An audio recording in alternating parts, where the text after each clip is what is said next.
Pikirkanlah perkara-perkara yang di atas. Saudara-saudara, kalau fokus kita kepada apa yang kekal, maka kita akan menggunakan segala sumber daya, uang, waktu, apapun untuk sesuatu yang punya dampak kekekalan. Renungkan ini. Hidup kita sebagian besar akan kita habiskan di kekekalan. Di dunia ini hanya sementara. Saya selalu mengatakan kalau hidup kekekalan adalah garis yang tidak ada ujung pangkalnya. Umur saudara adalah titik. Yakobus bilang, jangan kamu sok bangga besok mau melakukan ini, besok merencanakan ini, besok. Hidupmu itu seperti uap, muncul kemudian lenyap. Tidak ada yang tahu kapan kita akan dipanggil Tuhan.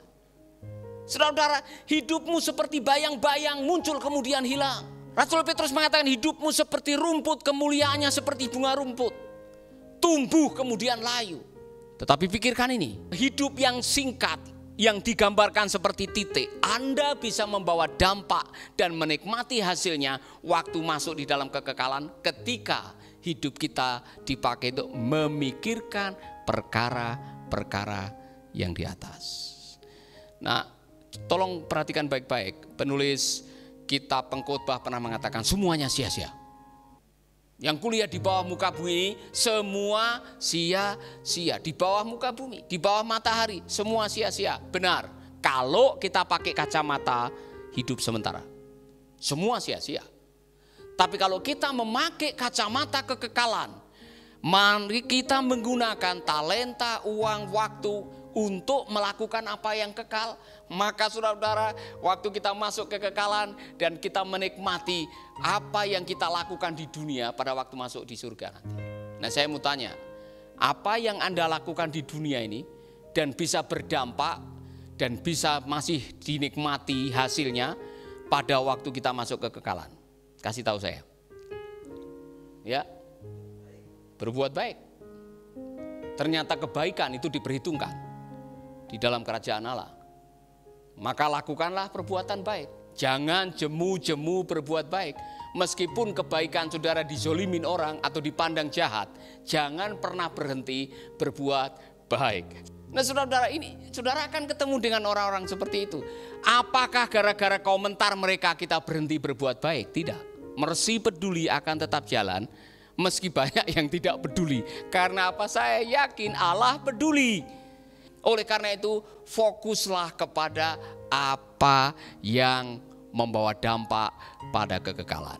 Kalau nanti malam saudara dapat surat dari Tuhan Yesus, dan surat itu mengatakan tanggal 31 Agustus, Anda akan dijemput pulang ke rumah Bapa. Sudah selesai.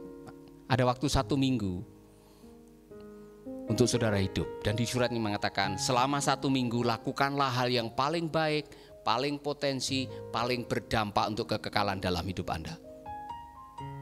Mau melakukan apa? Nah, saudara-saudara, saya mau melakukan sesuatu yang punya nilai kekal. Dan saya sudah punya garis besar. Apa itu nilai kekal? Roh Allah ada padaku, kata Tuhan Yesus. Ini pedoman untuk melakukan nilai kekal. Roh Allah ada padaku. Untuk apa? Memberitakan kabar baik kepada orang miskin. Sharing kabar baik itu punya nilai kekal. Memberi makan kepada orang yang lapar. Memberi makan kepada orang yang lapar itu punya nilai kekal. Mengunjungi mereka di penjara, Pak, itu punya nilai kekal. Menolong mereka yang kekurangan atau menderita, memberikan penghiburan kepada mereka yang sedang kecewa, itu memberikan nilai kekal. Hidup ini singkat. Lakukan sesuatu yang punya nilai kekal. Kalau bisa setiap hari keluar dari rumah saudara, lakukan sesuatu untuk sesama yang punya dampak buat kekekalan. Hidup baru dibilang hidup kalau kita mau berbagi hidup dengan mereka yang setengah hidup. Saya setuju itu. Makanya saya tulis itu, saudara. Mau apa hidup ini? Hidup ini hidup singkat, saudara. Kita tidak tahu kapan kita akan dipanggil Tuhan. Saya kaget membaca di Facebook ada adik kelas saya yang sehat walafiat. Waktu di sekolah Alkitab sehat. Dia sama-sama di tim nyanyi Sati dulu ada, ya. Pak Pendeta Eko Budiono yang pimpinannya sekolah Berea itu. Saya kaget tiba-tiba dia sudah tidak ada, meninggal dunia. Saudara-saudara, kita tidak pernah tahu kapan kita akan dipanggil Tuhan. Maka di ujung kehidupan, kalau bisa pikirkanlah hal-hal yang memiliki nilai kekal. Saya harus mengatakan ini, jujur, mohon maaf ya, jangan tersinggung. Apa yang Anda miliki semuanya itu nilainya fana. Dan semua yang fana suatu saat akan ganti nama. Kalau tidak percaya tunggu. Itu BPKB saudara, tunggu nanti saudara tinggal mati dulu. Waktu itu nanti akan ada orang yang merubah, mutasi atau ganti nama BPKB saudara. Yang tadinya Paulus Wiratno mungkin akan dimiliki oleh Muhammad Abdullah suatu saat. Saudara tidak bisa bikin apa-apa. Kan saudara tidak bisa membawa BPKB mobil di sana. Mau apa membawa BPKB mobil ke surga? Iya kan? Deposito saudara suatu saat akan pindah tangan. Serius nih saudara, kalau tidak percaya tunggu waktunya nanti.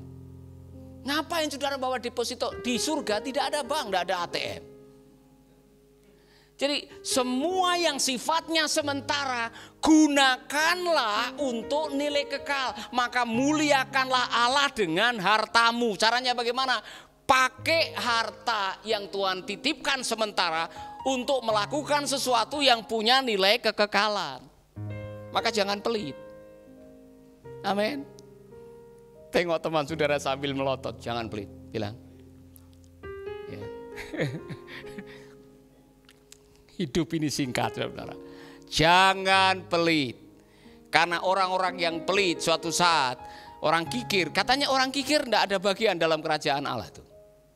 Kasihan sekali saudara. Jadi Anda yang kikir-kikir jangan tersinggung yang nonton ini ya. Anda yang pelit, kikir. Bahkan ada yang dengan dirinya sendiri aja pelit.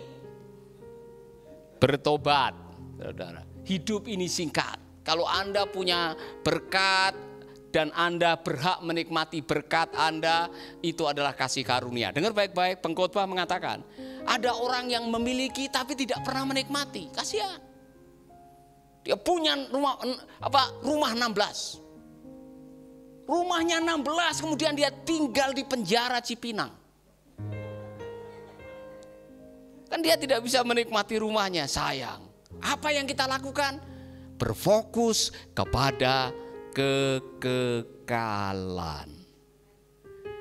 Saya sudah bercita-cita ini, saudara. Saya harap saudara ikut cita-cita saya. Saya pengen waktu mati itu tersenyum. Saya tidak ingin waktu mati mata melotot, lidah keluar. Saya tidak mau, saudara. Menakutkan orang yang melayat. Saudara mungkin tidak akan melayat gara-gara lihat wajah saya jadi hitam, mata melotot, kemudian lidah keluar. Saya ingin mati tersenyum, ya kan? Mati tersenyum karena apa?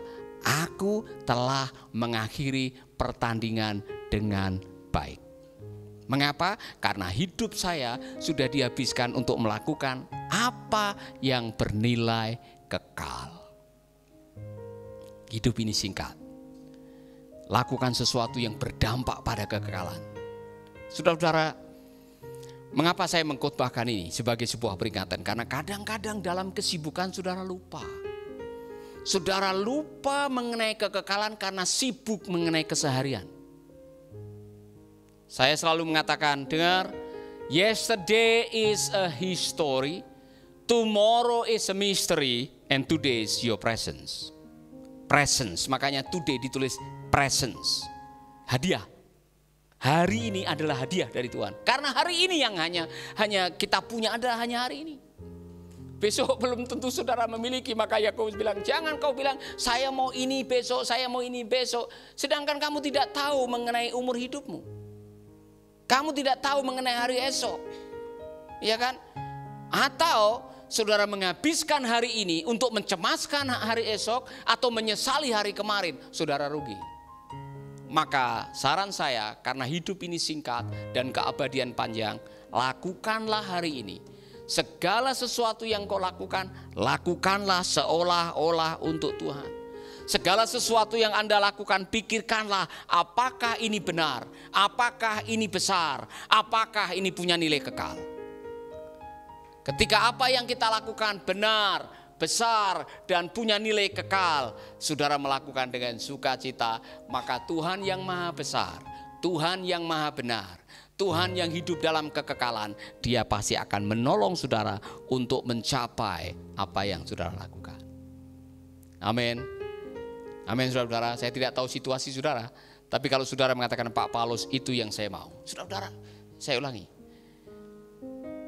jangan sampai hal-hal kecil menunda rencana Allah di dalam hidup saudara, hal yang besar.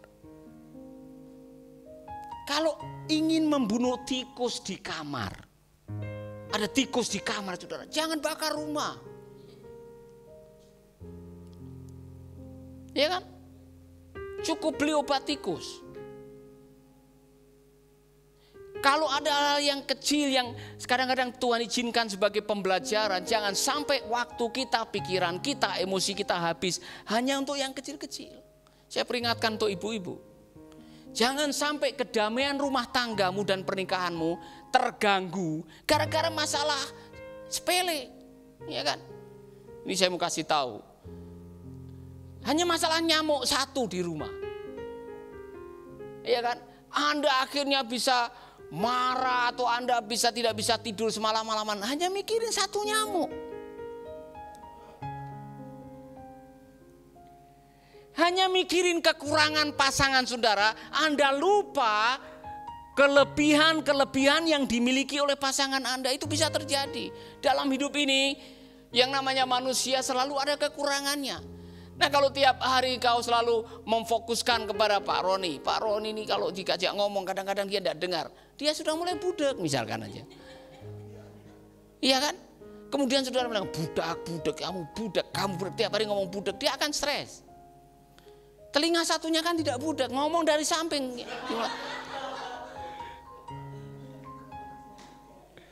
Daripada saudara selalu mengomongi kekurangan, dia punya banyak kelebihan. Dia setia, ya kan? Dia berfokus, dia suka menolong. Fokuskan kepada kelebihan, bukan kepada kekurangan orang itu. Ketika Anda suka berfokus pada kekurangan, dengar baik-baik ini. Orang yang suka mencari kekurangan dan kelemahan orang, kadang-kadang dia tidak sempat menemukan kekurangannya sendiri dan mengakui kekurangan sendiri. Hidup ini singkat dan keabadian itu panjang. Belajarlah cuek. Hal-hal kecil yang mengganggu perjalanan saudara. Kalau mau perjalanan jauh nabrak kucing, tidak usah harus balik. Namanya juga kucing, saudara. Apakah dengan Anda menabrak kucing kemudian Anda akan mengalami sial? Tidak juga. Ini tergantung dari bagaimana saudara menganggap apa yang Anda lakukan. Amin. Hidup ini singkat. Saya mau berdoa buat saudara. Bapa di surga, kami mengucap syukur. Terima kasih untuk kebenaran firman-Mu. Kami rindu menjadi orang yang berfokus kepada hal yang benar, berfokus kepada hal yang kekal, berfokus kepada hal yang besar. Karena untuk itulah kami dilahirkan di dunia ini, menjalankan rencana-Mu yang luar biasa. Aku berdoa buat semua sahabatku yang mendengar, melihat video ini agar kiranya kami bisa menjadikan kebenaran ini menjadi rema, pewahyuan yang akan mengubah sisa hidup kami. Bapa, kami ingin belajar melakukan yang benar, yang kekal dan yang besar.